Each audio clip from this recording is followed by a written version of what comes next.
Ang pagpapalakas ng imunidad ng manok para sa mas matibay na kalusugan. Ang malakas na resistensya ng manok ay isang mahalagang aspeto sa matagumpay na pag-aalaga.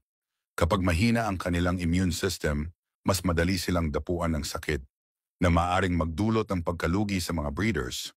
Kaya't mahalagang bigyang pansin ang pagpapalakas ng kanilang kalusugan mula sa murang edad. Ang tamang nutrisyon ang unang hakbang sa pagpapalakas ng resistensya. Bigyan ang mga alaga ng balansing pagkain na mayaman sa protina, bitamina, and mineral. Ang vitamin C at E ay nakakatulong sa pagpapalakas ng immune system, habang ang probiotics ay tumutulong sa kalusugan ng kanilang digestive system. Bukod sa pagkain, ang malinis at maaliwalas na kulungan ay isang mahalagang salik sa pagpigil sa sakit. Siguraduhing may sapat na ventilasyon at regular na linisin ang paligid upang maiwasan ang pagkalat ng bacteria at parasites. Ang sobrang alikabok at dumi ay maaaring magdulot ng respiratory infections. Ang pagbabakuna at regular na check-up ay hindi dapat ipagwalang bahala.